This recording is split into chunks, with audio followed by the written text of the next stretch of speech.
if you are struggling, if you are struggling to set up your IP addresses, uh, I'm very sure this video is for you. Mafi TV. So the entire process, step by step, and provide helpful troubleshooting tips to ensure a successful network configuration. So, continuation. This is a continuation, guys. This is a continuation of our previous video. So, all you have to do is to follow my or use the configuration that I'm going to configure based on this topology. Okay. Okay. So let's start. Let's start, guys.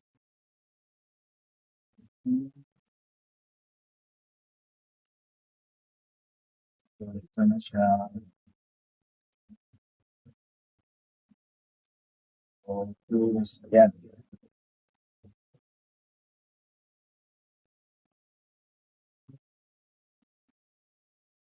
Okay. So, bali itong server 1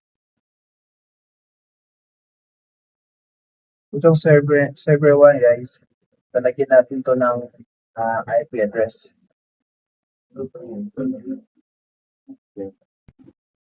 Okay guys, so para malaman natin kung anong gagawin natin doon sa actual na, paano natin ilagay yung set up yung IP addresses doon. So, watch this video muna para hindi kayo maliligaw.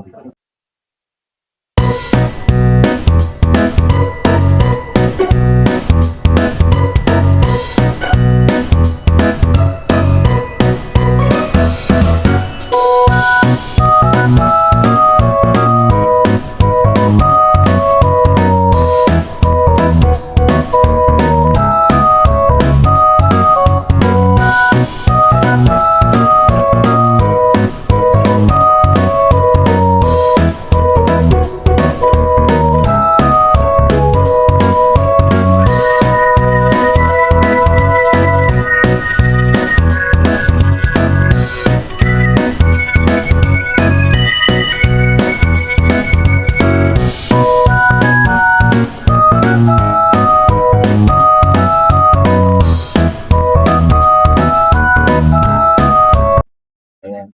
So ito server 1 guys, lagyan ko ng IP address guys sa baba. Ayan. So ito yung IP address na gagamitin natin.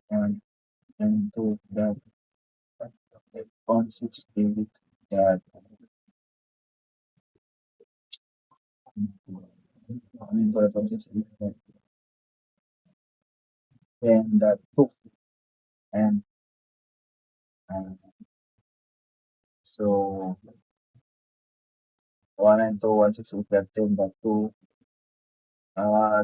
So itong client natin guys sa terminal. So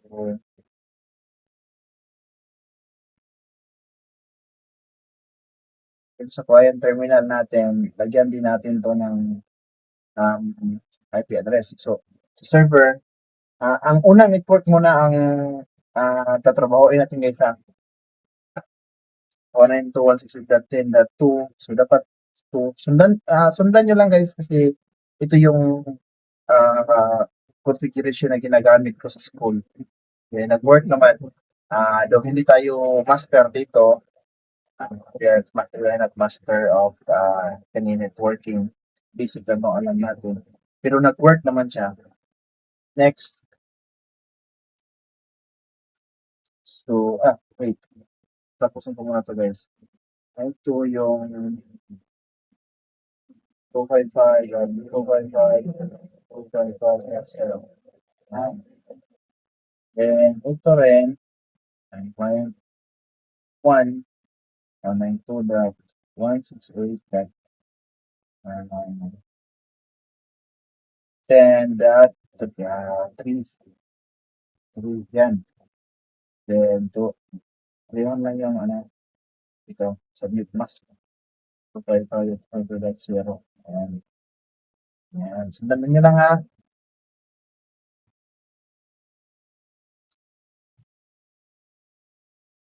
Yung 192.168.10.4.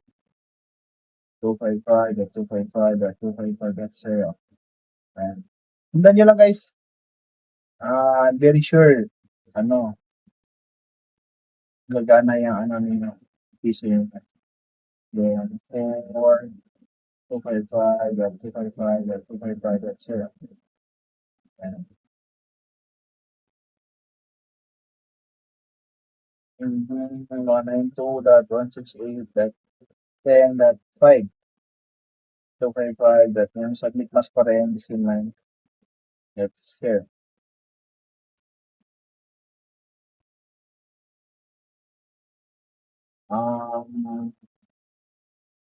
Subscribe natin 192.168.10.5. 255.255.255.255.0. Yan.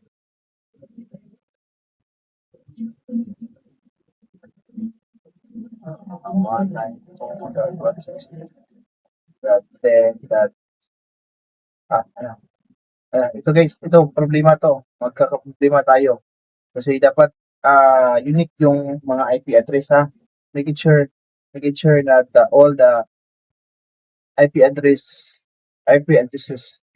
no? Ang mga IP address of each of the terminal or network nodes should be unique. So 7, then 255.255.255. Ito yung submit mask again guys. Sundan nyo lang talaga. Hindi kayo magkakaproblema. 255.255.255.0. And then 192.168.10.9. 255.255.255.0. Okay. Then 192.168.10.10. 255.255.255.0. And then 192.168.10.11. 255.255.255.0. So, bali, ano na siya, yung, ano yung nangyari dito? Okay. So, ayan guys. Ito, sundan nyo lang guys. Makikita ninyo. Di ba, ang batch 36 ay 21 terminals. Okay, so, sundan nyo lang until, so, kasi nagsimula tayo sa 3. Ayan, 3. 192.168.10.3 to 4. Ito. So, again guys, it's sure na hindi talaga magkapareha guys ha. So, dapat 5 to, para hindi kayo malito. 5, ito, 6, ito ang 7, ito ang 8, ito ang 9, ito ang 10, ito ang 11, at ito ang 12. Ayan.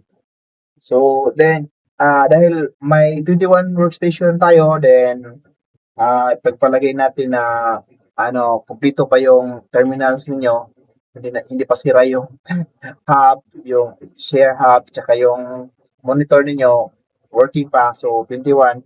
So, i-continue mo lang ito guys, no?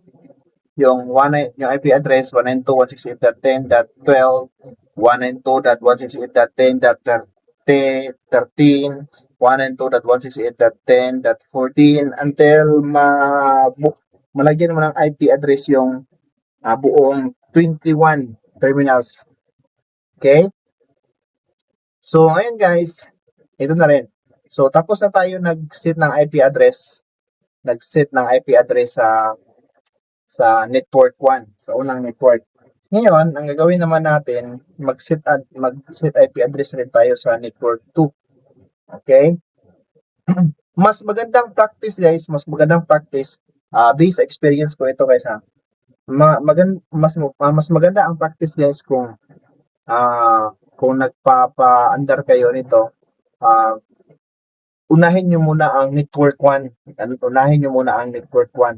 At wag nyo muna i-connect ang network 1 at network 2. Yung switch, yung linya na nilagay natin, wag nyo muna nilagyan ng linya. Dapat stand-alone na network na siya. Then, turn on nyo ang gagawin niyo nito, ah, turn on nyo ang server, open kayo ng manager, then mag-set up kayo mag-add kayo ng mga users na ganyan. So, anyway guys, may gagawin tayong video na ganyan sa series na ito. Dito naman sa network 2, again guys, may balak tayo na i-connect ang network 1 at network 2 via the switch. Nalagyan natin ng LAN cable na connected sa switch. So, the same principle ang gagawin natin guys. Dapat hindi sila magkapareho ng IP address. Okay? So,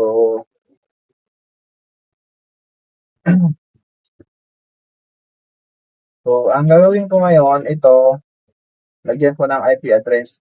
Again guys, sundan nyo lang ha. So, nasa second network na tayo. 192.168. Let us say, 100.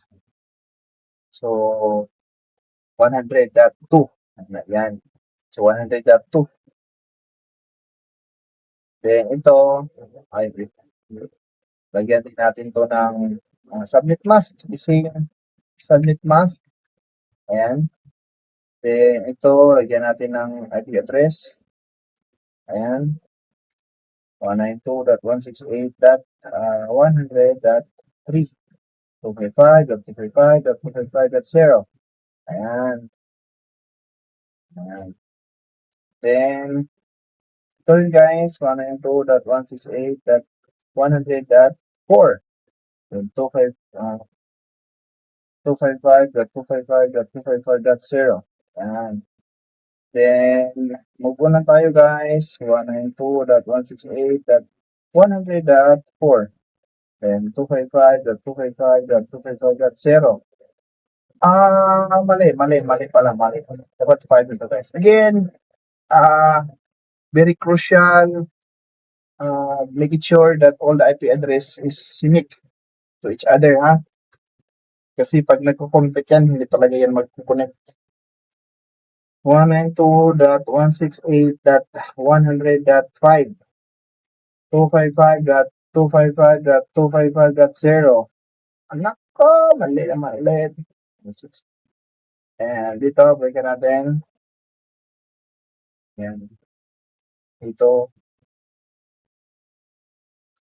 192.168.100.7.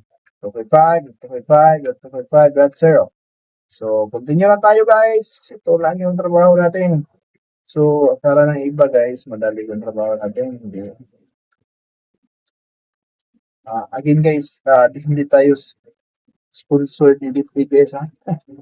So, ginawa ko lang to guys para matulungan kayo, ganyan.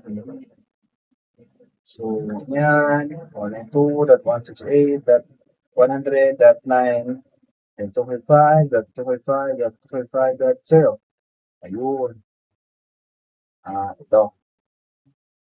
192.168.100.9. Ano? 10. 10. So, 10 yan. Oh. So, nag-change. Ano na siya, guys? Nag-change. Okay. So, ibahin natin, guys. Hindi natin lagyan ng, para hindi tayo malilito ba. Ibahin ko yung, yung ito dito. Gawin kong, ano ba? that uh, that that one na lang. No, that one, that two. Ito, okay, ganito. That one, that one, that one, that one, ito, that one, that one, that one. Ano ba? Wala nga. Ano pala siya. So, mag-control Z ako guys. Wait lang. So, ibabalik ko yung 100 kasi nag-fit pala. Okay. Then, then 255, got 255, got 255, got 0. Ano sa client 9, and then 2.168.100.11. Then 255, get 255, got 255, got 0. And hopefully mag-fit. Okay, so fit siya guys. Very good. Okay, continue lang natin guys. 192.168.100.12. And 255.255.255.0. Okay. And then again guys, the same procedure sa dito sa network 1 natin. Continue lang, no? Continue mo lang yung IP addresses natin, no? So, kung ang network 2 ninyo ay kumpleto pa yung monitor or yung terminal, continue nyo lang to. 103, 104, 105, 106, 107, 108, 109, 110, 111, 112, 113, 114, until matapos ang 21 terminals. Okay?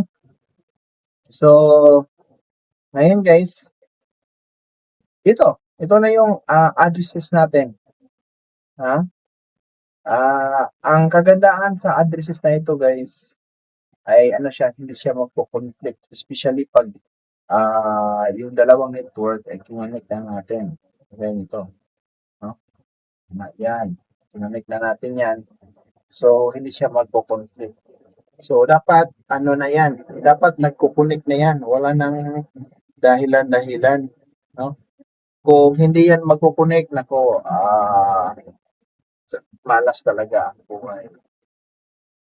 So, ganyan guys, no? So, ganyan ang IP addressing natin. Sa susunod na video guys, ay ang gagawin natin,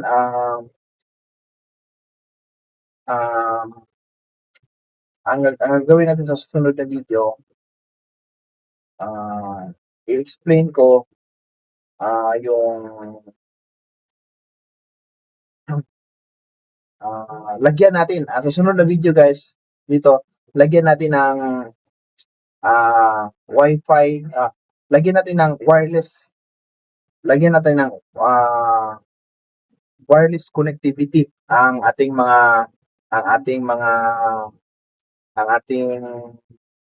network. So itong buong network. So guys, ganito kasi ito pag ganyan, itong buong network. So bali dalawang network to kanina, di ba? Dalawang network, si network 1 at si network 2. Nilagyan natin kinonect natin si network 1 at network 2, naging isang buong network sila. So ganyan. Now, ang gagawin natin guys, sa susunod na video ay lagyan natin siya ng access point, wireless access point para yung mga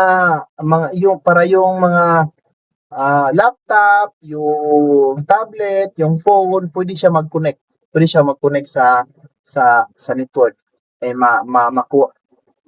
Pwede niyang pwede siya ang mga bata pwede siya with the use of his or her phone, pwede niya magawa yung mga activities, no? Or ma-access niya ang files na naka-stored sa ating dito sa server.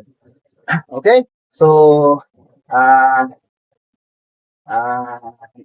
that's it. So this is how to properly put IP addresses, configure IP addresses to your server and to our terminals para walang problema.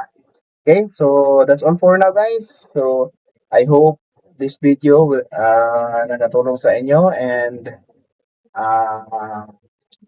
pa-like naman dyan.